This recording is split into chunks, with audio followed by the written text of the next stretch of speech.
uplifting and blessing countless other souls. How best can I awaken these latent powers for good which lie dormant in your souls?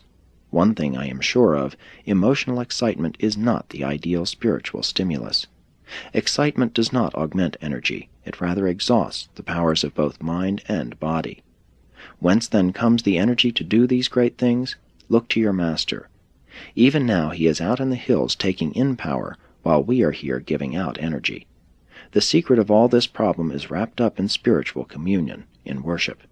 From the human standpoint, it is a question of combined meditation and relaxation. Meditation makes the contact of mind with spirit. Relaxation determines the capacity for spiritual receptivity. And this interchange of strength for weakness, courage for fear, the will of God for the mind of self, constitutes worship. At least, that is the way the philosopher views it.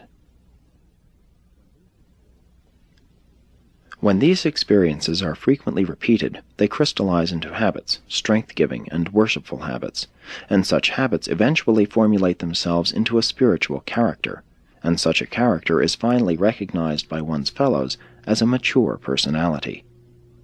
These practices are difficult and time-consuming at first, but when they become habitual, they are at once restful and time-saving. The more complex society becomes, and the more the lures of civilization multiply, the more urgent will become the necessity for God-knowing individuals to form such protective habitual practices designed to conserve and augment their spiritual energies. Another requirement for the attainment of maturity is the cooperative adjustment of social groups to an ever-changing environment. The immature individual arouses the antagonisms of his fellows. The mature man wins the hearty cooperation of his associates, thereby many times multiplying the fruits of his life efforts. My philosophy tells me that there are times when I must fight, if need be, for the defense of my concept of righteousness, but I doubt not that the Master, with a more mature type of personality, would easily and gracefully gain an equal victory by his superior and winsome technique of tact and tolerance. All too often, when we battle for the right, it turns out that both the victor and the vanquished have sustained defeat. I heard the Master say only yesterday that the wise man, when seeking entrance through the locked door, would not destroy the door, but rather would seek for the key wherewith to unlock it. Too often we engage in a fight merely to convince ourselves that we are not afraid. This new gospel of the kingdom renders a great service to the art of living, in that it supplies a new and richer incentive for higher living. It presents a new and exalted goal of destiny, a supreme life purpose. And these new concepts of the eternal and divine goal of existence are in themselves transcendent stimuli, calling forth the reaction of the very best that is resident in man's higher nature. On every mountain-top of intellectual thought are to be found relaxation for the mind, strength for the soul, and communion for the spirit. From such vantage points of high living, man is able to transcend the material irritations of the lower levels of thinking, worry, jealousy, envy, revenge, and the pride of immature personality. These high-climbing souls deliver themselves from a multitude of the cross-current conflicts of the trifles of living, thus becoming free to attain consciousness of the higher currents of spirit concept and celestial communication. But the life purpose must be jealously guarded from the temptation to seek for easy and transient attainment.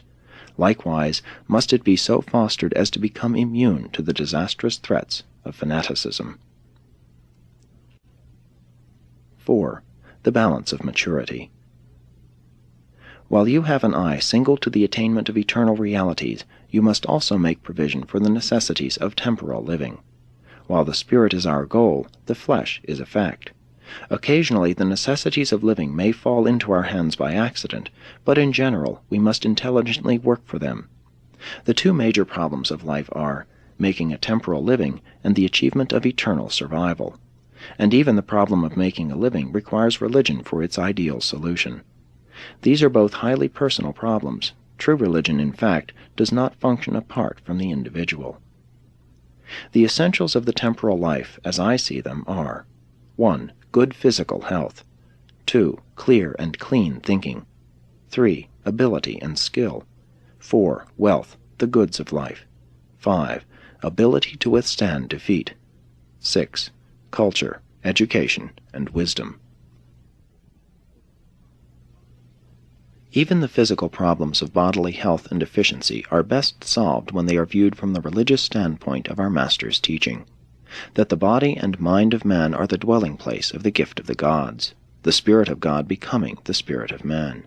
The mind of man thus becomes the mediator between material things and spiritual realities. It requires intelligence to secure one's share of the desirable things of life. It is wholly erroneous to suppose that faithfulness in doing one's daily work will ensure the rewards of wealth. Barring the occasional and accidental acquirement of wealth, the material rewards of the temporal life are found to flow in certain well-organized channels, and only those who have access to these channels may expect to be well rewarded for their temporal efforts. Poverty must ever be the lot of all men who seek for wealth in isolated and individual channels. Wise planning, therefore, becomes the one thing essential to worldly prosperity. Success requires not only devotion to one's work, but also that one should function as a part of some one of the channels of material wealth. If you are unwise, you can bestow a devoted life upon your generation without material reward. If you are an accidental beneficiary of the flow of wealth, you may roll in luxury, even though you have done nothing worthwhile for your fellow men. Ability is that which you inherit, while skill is what you acquire.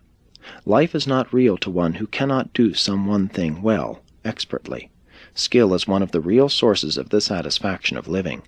Ability implies the gift of foresight, far-seeing vision. Be not deceived by the tempting rewards of dishonest achievement. Be willing to toil for the later rewards inherent in honest endeavor. The wise man is able to distinguish between means and ends. Otherwise, sometimes over-planning for the future defeats its own high purpose. As a pleasure-seeker, you should aim always to be a producer as well as a consumer. Train your memory to hold in sacred trust the strength-giving and worthwhile episodes of life, which you can recall at will for your pleasure and edification. Thus build up for yourself and in yourself reserve galleries of beauty, goodness, and artistic grandeur. But the noblest of all memories are the treasured recollections of the great moments of a superb friendship, and all of these memory treasures radiate their most precious and exalting influences under the releasing touch of spiritual worship. But life will become a burden of existence unless you learn how to fail gracefully. There is an art in defeat which noble souls always acquire. You must know how to lose cheerfully. You must be fearless of disappointment. Never hesitate to admit failure. Make no attempt to hide failure under deceptive smiles and beaming optimism. It sounds well always to claim success, but the end results are appalling. Such a technique leads directly to the creation of a world of unreality and to the inevitable crash of ultimate disillusionment.